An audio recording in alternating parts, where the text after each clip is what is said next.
Hey there guys, welcome back. I'm Robbie. I'm Jeremy. I'm Connor. And we are wrapping up our countdown to The Last Jedi today. We are up to Rogue One, a Star Wars story, the first of the spin-offs. Hope you guys enjoy.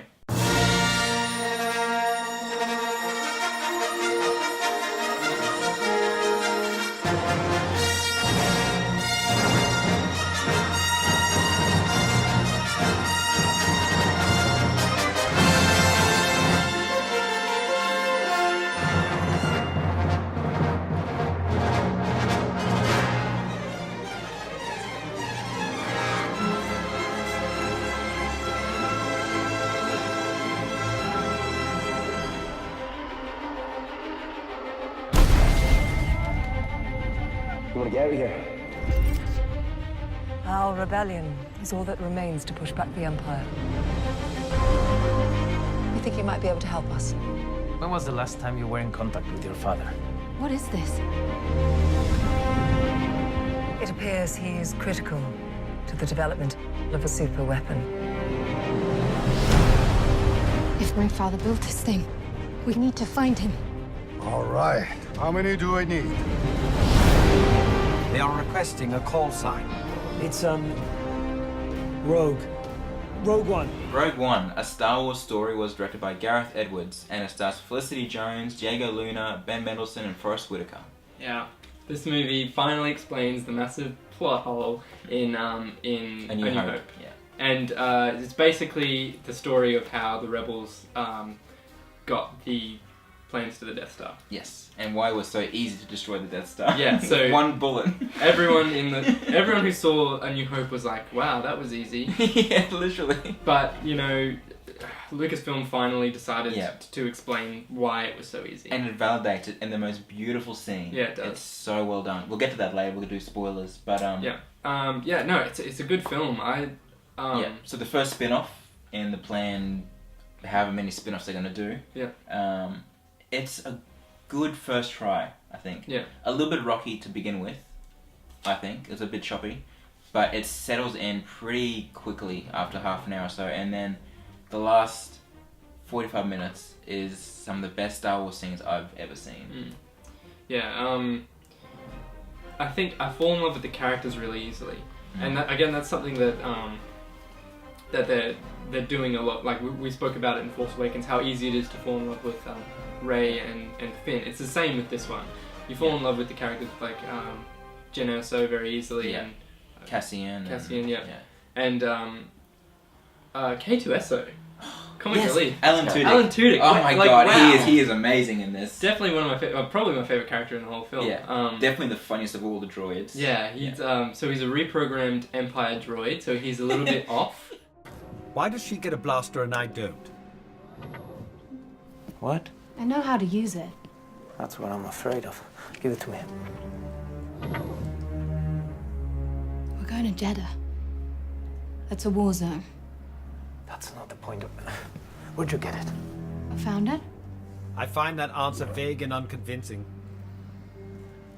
Because He literally has no filter in Yeah. the entire film. He just speaks his mind, and it's not always the nicest stuff. no, but that's what makes it so amazing. Yeah. You're letting her keep it. Would you like to know the probability of her using it against you? It's high. Let's get going. It's very high. So character development is probably like the best thing about this film in my eyes. Actually, not the best, but we'll get to that later. Yeah. And then it sort of dives into more about Jyn Erso and her sort of relation with the Empire, because the Empire is still, it's not new, but it's sort of beginning its dark phases. Yeah, it's becoming the big thing that it was in the Star Wars original trilogy. Yeah. Like, you know, the finishing building the Death Star. One person I didn't mention who comes back for a couple of scenes is James Earl Jones as Vader. Yeah. His first return since those couple of brief lines in Revenge of the Sith, but first proper return since Return of the Jedi. And it's so cool. Yeah. So cool. He has one of the best scenes. Even just his initial scene that's only like, you know, maybe a minute and a half, when he's talking to the director. Krennic, yeah. that's his name. Yeah. Director Krennic, like that. Oh man. Be careful of your aspirations, Yeah. director. Oh, yeah. James Earl Jones. So, I could marry his voice. and just that shot of the door opening, and you see the massive looming shadow of Vader, the silhouette, and then just coming out of the smoke. So reminiscent of him coming out of the smoke in A New Hope. Yes. Yeah. Beautifully done. Yeah. The whole film is very beautifully shot, actually. Gareth Edwards, he's got a very great eye for cinematography, which we could see in his Godzilla film, and he brings it here again, and he can reduce scale. Yeah. Things feel big in this movie, like the ACTs, I think they're called in this one. Yeah. Not the AT-ATs. Massive, but the Death Star. There's a shot where the Death Star is looming above a planet, and this thing feels monstrous. Yeah, like the scale of the big shield generator over Scarif at the end, like that looks massive. Yeah. And I think you mentioned this to me, that the swarms of TIE fighters. Literally swarms. Yeah, it honestly feels like, that final battle scene, like that's the last 45 minutes. Phenomenal. Absolutely stunning. Which it's those bits you saw teased in the trailer where they're like all on a tropical planet. It's all daytime, so you see everything so clearly, and it's literally, because they promised us it's going to be a war film in Star Wars, and that's exactly what we get. It's gritty, it's people fighting to the death. Because considering the film's called Star Wars, you get space battles, but we've never had a down and dirty war in any of the Star Wars films. In this one, you get it. Yeah. There's like tanks and everything. It's incredible. Like I said in the beginning, the first half hour or so, when they're kind of like introducing all the characters, I feel it jumps around a bit too much. It kind of feels a bit almost Star Trek than Star Wars, just the amount of times they're moving around a bit. There's one scene in particular that I did not like, which we'll talk about when we do spoilers. That bit, you could take the whole scene out and it wouldn't affect the film. What, do you agree with that? Yeah. Yeah. I personally love the opening scene? Is that where Krennic's talking to Jin's parents? That's a great I love scene. That scene. The opening, yeah. That's very yes, scene. I totally forgot about that That's scene. a very good scene. Yeah. With the toy stormtrooper as well, I just Yes. think that whole scene was amazing. And the Death Troopers, you Yeah, see them for yeah, the they first were time. awesome. That was And cool. the sounds they make are really cool too, Yeah. It's like almost like coded, like you don't know, like they're just talking to each other but you don't know what they're saying. Yeah. Talking about that scene, Ben Mendelsohn, he nails it as an Imperial officer. Yes. Or director. Yeah, like he feels like he's straight out of A New Hope. the way he talks, I think it's just him and how he talks. Yeah, but he's like, a very theatrical actor. Yeah, he is. Yeah. And like he has that sort of lisp thing. Yeah. I don't know, but I just, so good. Yeah. And he's got an epic cape. Yeah. He really does. Even his hat, his little hat thing. Yeah, but that shot of him at the beginning, you're talking about Connor, when you see them coming towards the farm, and he's in the center, and you've got the Death Troopers on the side, and it's the silhouette of him with the cape like billowing behind him. You know what he, like you can tell that he's almost like, even though Grand Moff Tarkin's in this film, he's almost like the Grand Moff Tarkin from A New Hope. Like you can tell he's a badass. Exactly, yeah. You see him, before even hearing a word of dialogue spoken, you're like, yes, that guy's the villain for the film. Great. And this is the first Star Wars film where we haven't had a title crawl. Yeah. Did you find it jarring? I don't really care. No. But what do you think?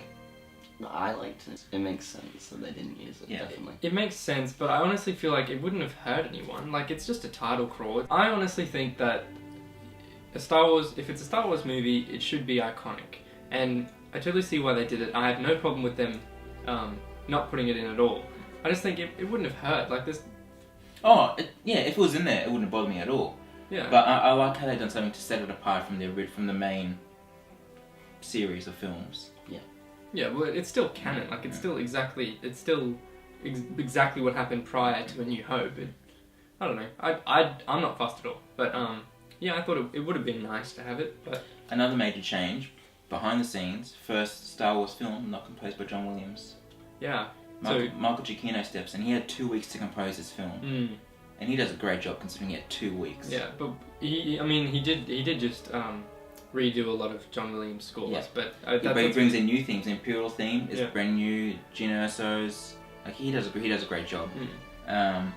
Jumping into spoilers now. Yeah. That scene that I was talking about before that I didn't like. that squid monster octopus thing, Yeah. whatever it was. That was. I didn't like that at all. It was very What are you talking about? when The mind reading Yeah. thing. when the they're taken pilot hostage. when the pilot is taken in by Forrest Whitaker and he wants to prove if he's Oh telling the yeah, truth. yeah, yeah. That whole setting kind of I wasn't a fan of. I wasn't a fan of Forrest Whitaker even. Like he was fine, but Maybe if he had a bigger role, like he plays a big character. He's a big character in the Clone Wars, yeah. Like it's not as if he was just a random character they made up. Like he actually has a backstory. Yeah. But I would have liked to know more about it. But I guess they were kind of pushed for time already with Yeah. what they were trying to do. Yeah. So I can see why they sort of cut him off and then spoilers, killed him pretty much straight away. Oh, well, we're in spoilers now, so that's fine. Yeah. And the testing the Death Star thing was like it made sense and it was cool, but I feel like it could have been done different as well. Like there's a whole they need the kyber crystals. Kyber crystals, yeah. To Power, create the yeah. weapon. It's also what powers the lightsabers. But yeah, it is. Yeah. They sort of bring that up briefly, Yeah. but they don't really explain it too well. No, I mean, there's a lot of details that I think should have been prominent that were kind of just glossed over. yeah, and then the whole city just gets obliterated. Yeah. And it's like, well, I don't know. And then when you go back and read about what that city was, Jeddah, it's pretty much the center, almost for the Force, which they explain. Well, explain because it's kind of that's what I mean. It's kind of mentioned, and you get hints that there's some importance there, but it's only after that I was reading about it after I saw the film that I realized how important that city was. Like, oh, well, that if that was explained beforehand, the destruction would have been that much more heavy. Yeah. Instead, it's just a big visual extravaganza. Yeah. Which No, looks I great, do but like the visual effects in this film are flawless. I think. Yeah. They are fantastic, but. Yeah. I think one of the other big spoilers is that Jen Erso and director Krennic are. Is it? No wait. Is director Krennic Jen Erso's dad? No. It's Galen. Galen. He's the one who puts in the floor in the Death Star. Yeah. So pretty much the whole point of this movie was to prove that the exhaust port wasn't an accident; it was on purpose. Yeah. And Jen Erso's father, Galen Erso, who works for the Empire, put it in there to destroy it. Yeah. Essentially. Pretty much his argument is that because he started to help build the Death Star from memory, from what he says, and with or without him, he knew that the Empire was going to finish the Death Star, and even though he was against the Empire, he comes in, promises to finish it, but without telling the Empire, he puts in this one fatal flaw and leaks it to the rebels. And that's the plans. They're trying to recuperate on Scarif. He doesn't just leak it. He puts a little hint in for Jen Erso, and then when Stardust. when they attack when they attack the base to get it back, only Jen Erso knows what it means, and she grabs it, and they escape. And it's a wonderful ending. They all die. They do. That's the point as well. Yeah. That's what everyone hated about it. That there's no character development, but in the end, they're all expendable, really. Yeah. That wasn't the point of the film. The point wasn't to get attached to these characters. The point was to explain how the rebels got the Death Star plans. And it achieved that very well. Yep. If there was more character development, great. But it's a nitpick for me. I think because they got good actors in on the roles, you immediately get attached to it just because they are good actors. Yeah. But yeah, overall, I think it's a very solid film. Yep. Not to mention the ending. Oh, yeah, we've got to mention that quickly. Darth Vader. Yeah, that is the most superb finale I've seen in any film pretty much ever. Yeah. He just walks in, this is as the rebels are running away with the Death Star plans that have just been downloaded to Tantive 4. And the rebels are running away with these plans. And Darth Vader's following them, chasing them onto the Tantive 4 essentially. And they're running on, Princess Leia's on the ship, everyone's on the ship, and oh man, Darth Vader just lets off. For the first time ever, we really see Darth Vader just slaughtering people. Yeah.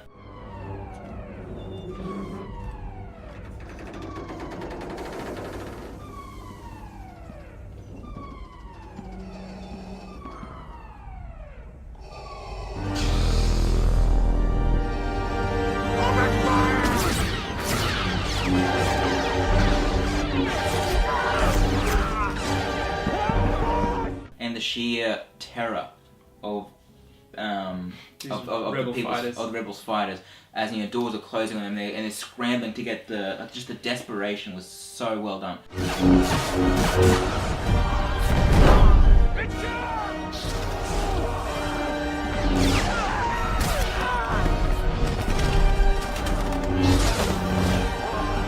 It only lasts like 30 seconds, but it's probably the most memorable thing in the entire film. Just brilliantly done.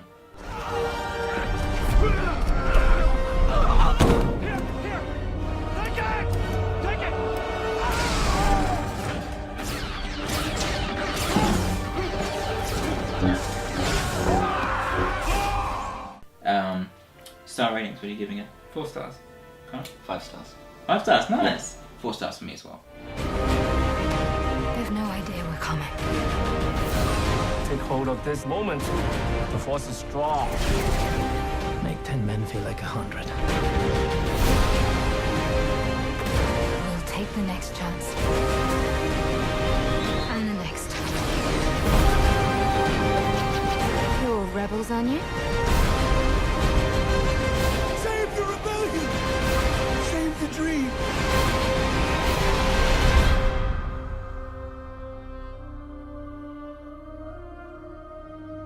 Alright, Cinephiles, that's a wrap on our countdown to The Last Jedi. Hit that subscribe button. We've got our review for The Last Jedi coming out very, very shortly. Leave a like as well. Leave some comments. What did you think of Rogue One? We'd love to hear from you. But that's it for now. I'm Jeremy. I'm Robbie. I'm Connor, and may the force be with you.